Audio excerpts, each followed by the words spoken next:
എല്ലാവർക്കും ചിങ്കന്മയുടെ പുതിയ വീഡിയോയിലേക്ക് സ്വാഗതം. ഇന്നത്തെ നമ്മുടെ റെസിപ്പി നല്ല ടേസ്റ്റി ആയിട്ടുള്ള ഒരു താറാവ് മപ്പാസാണ് കേട്ടോ. പപ്പത്തിൻ്റെ കൂടെയും ചപ്പാത്തിയുടെ കൂടെ പൊറോട്ടയുടെ കൂടെ ഒക്കെ കഴിക്കാൻ പറ്റുന്ന നല്ല അടിപൊളിയായിട്ടുള്ള ഒരു കറിയാണിത്.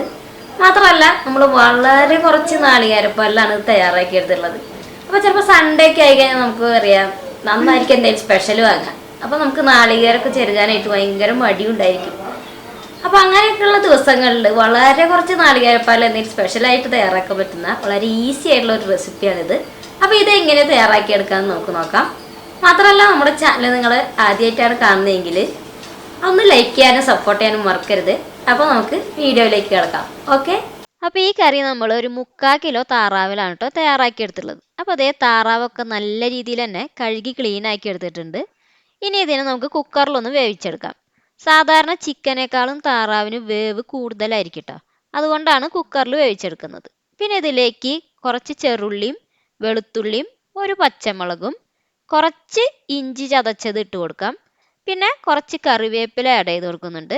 പിന്നെ ഇതിലേക്ക് ഇതേ 1 ടീസ്പൂൺ കുരുമുളക് പൊടി ഇട്ട് കൊടുക്കുന്നുണ്ട് കേട്ടോ. കുരുമുളക് ഒരു മെയിൻ ആയിട്ടുള്ള ഇൻഗ്രീഡിയൻ്റ് ആണ് കേട്ടോ ഇതിൽ.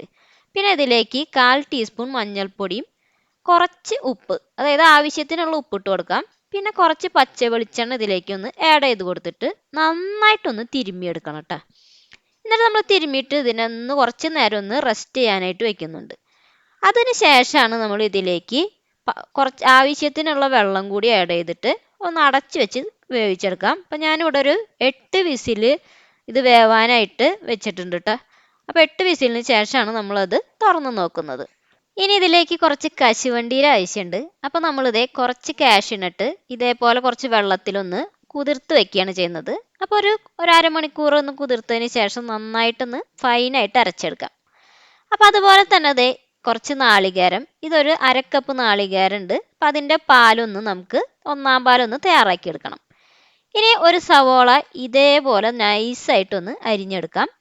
അതേ രീതിയിൽ തന്നെ നമുക്കൊരു തക്കാളി ഇതിലേക്ക് ആവശ്യമുണ്ട്. അപ്പോൾ ഇതേ സൈസ് തക്കാളിയും ഇതേപോലെ നല്ല രീതിയിലൊന്ന് അരിഞ്ഞ് മാറ്റി വയ്ക്കാം. പിന്നെ ഇത്രയും ഇഞ്ചി വെളുത്തുള്ളി ഒന്ന് ചതച്ചെടുക്കണം. അപ്പോൾ അതും നമുക്കൊന്ന് മാറ്റി വയ്ക്കാം. പിന്നെ ഇതിലേക്ക് കുറച്ച് കറിവേപ്പില ആവശ്യമുണ്ട്. അപ്പോൾ ഇതാണ് ഇതിലേക്ക് ആവശ്യമായിട്ടുള്ള മെയിൻ ആയിട്ടുള്ള ഇൻഗ്രീഡിയൻസ്. ഇനി ഒരു മൺചട്ടിയിലേക്ക് ഉണ്ടല്ലോ 2 ടേബിൾ സ്പൂൺ വെളിച്ചെണ്ണയാണ് കേട്ടോ ആഡ് ചെയ്ത് കൊടുത്തിട്ടുള്ളത്. അതിലേക്ക് കുറച്ച് പെരിഞ്ജീരകവും പിന്നെ നമ്മൾ നേരത്തെ ചതച്ച് വെച്ചിട്ടുള്ള ഇഞ്ചി വെളുത്തുള്ളിയും കുറച്ച് കറിവേപ്പിലയും കൂടി ഇട്ട് കൊടുക്കാം. ഇതൊന്ന് ജസ്റ്റ് ഒന്ന് മൂപ്പിച്ചെടുത്തതിന് ശേഷം നമ്മൾ അരിഞ്ഞു വെച്ചിരിക്കുന്ന സവോള ഉണ്ടല്ലോ അതും കൂടി ഒന്ന് ഇതിലേക്ക് ഇട്ട് കൊടുക്കാം. ഇതൊന്ന് നന്നായി വഴഞ്ഞു വരാനായിട്ട് ഉപ്പും കൂടി ഇട്ട് കൊടുക്കുന്നുണ്ട് കേട്ടോ. അങ്ങനെ ഇതിനൊന്ന് ഈ വഴറ്റി കഴിഞ്ഞിട്ട് ഇതിലേക്ക് മഞ്ഞൾപ്പൊടി ആഡ് ചെയ്ത് കൊടുക്കാം. അതിനുശേഷം കുറച്ച് മുളക് പൊടിയും കൂടി ഇട്ട് കൊടുക്കുന്നുണ്ട്. പിന്നെ നമ്മുടെ മല്ലിപ്പൊടി ഉണ്ടല്ലോ അതൊരു 1/2 ടേബിൾ സ്പൂൺ മല്ലിപ്പൊടിയും കൂടി ഇതിലേക്ക് ആഡ് ചെയ്ത് കൊടുക്കുന്നുണ്ട് കേട്ടോ. എന്നിട്ട് ഇതിനെ നന്നായിട്ടൊന്ന് പച്ചമണം മാറുന്നത് വരെ ഒന്ന് മൂപ്പിച്ചെടുക്കുക. അതൊന്ന് മൂത്ത് വന്നാൽ തക്കാളിയും കൂടി ആഡ് ചെയ്ത് കൊടുക്കുന്നുണ്ട്. തക്കാളി നന്നായിട്ടൊന്ന് വഴഞ്ഞു വരുമ്പോൾ അതിലേക്ക് വേവിച്ച് വെച്ചിരിക്കുന്ന നമ്മുടെ താറാവുണ്ടല്ലോ അതും കൂടി ഒന്ന് ഇട്ട് കൊടുത്തിട്ടൊന്ന് അടച്ച് വെച്ചിട്ട് ഒന്ന് വേവിച്ചെടുക്കാം. അങ്ങനെ താറാവൊക്കെ നല്ല രീതിയിൽ തന്നെ വെന്ത് റെഡിയായി വന്നിട്ടുണ്ട് കേട്ടോ. അങ്ങനെ ഈ താറാവ് നല്ല റെഡിയായി കുറുകി വന്നാൽ ഇതിലേക്ക് നമ്മൾ കാഷ്യൂനട്ട് അരച്ച് വെച്ചതുണ്ടല്ലോ അതൊന്ന് ആഡ് ചെയ്ത് കൊടുത്തിട്ട് നന്നായിട്ടൊന്ന് മിക്സ് ചെയ്തെടുക്കണം കേട്ടോ. അങ്ങനെ അതൊന്ന് മിക്സ് ചെയ്ത് തിളച്ച് വന്നതിന് ശേഷം അതിലേക്ക് നമുക്ക് 1/4 പാലും കൂടി ആഡ് ചെയ്ത് കൊടുക്കാം. അങ്ങനെ 1/4 പാൽ ആഡ് ചെയ്തിട്ട് ഒന്ന് തിള വന്നു കഴിഞ്ഞാൽ അതിനെ ഒന്ന് ഓഫ് ചെയ്തതിന് ശേഷം ഇതിലേക്ക് നമുക്ക് മസാലപ്പൊടി ആഡ് ചെയ്ത് കൊടുക്കുന്നുണ്ട്. പിന്നെ കുരുമുളക് പൊടിയും അതിനുശേഷം കുറച്ച് കറിവേപ്പിലയും കൂടി ഇട്ട് കൊടുത്തിട്ട് ഒന്ന് അടച്ചു വെച്ചിട്ട് അതിനൊന്ന് ഒരു 10-15 മിനിറ്റിന് ശേഷം നമുക്കൊന്ന് തുറന്ന് നോക്കുമ്പോൾ നല്ല അടിപൊളി ടേസ്റ്റ് ആയിട്ടുള്ള നമ്മുടെ താറാവ് മപ്പാസ് റെഡി ആയിട്ടുണ്ട് കേട്ടോ. അപ്പോൾ നോക്കി വളരെ സിമ്പിളായിട്ടുള്ള നല്ല ടേസ്റ്റി ആയിട്ടുള്ള ഒരു കറിയാണിത്. അപ്പോൾ നിങ്ങൾ എല്ലാവരും ഇത് മസ്റ്റായിട്ടൊന്ന് ട്രൈ ചെയ്ത് നോക്കണം കേട്ടോ.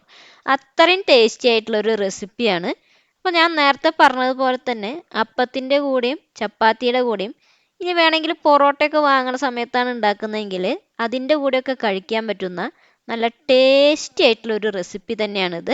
അപ്പോൾ വീട്ടിൽ ഗസ്റ്റൊക്കെ വരികയാണെങ്കിലും തയ്യാറാക്കി കൊടുക്കാൻ പറ്റുന്ന നല്ല ടേസ്റ്റി ആയിട്ടുള്ള ഈ കറി നിങ്ങളെല്ലാവരും ഒന്ന് ട്രൈ ചെയ്ത് നോക്കണം. എന്നിട്ട് നിങ്ങളുടെ അഭിപ്രായങ്ങളൊക്കെ അറിയിക്കണം. മാത്രമല്ല ഇഷ്ടമായാൽ നമ്മുടെ ചാനൽ ഒന്ന് ലൈക്ക് ചെയ്യാനും സപ്പോർട്ട് ചെയ്യാനും ഒരിക്കലും മറക്കരുത്. അപ്പോൾ നമുക്ക് അടുത്ത ഒരു അടിപൊളി വീഡിയോ ആയിട്ട് വീണ്ടും കാണാം. Okay, by.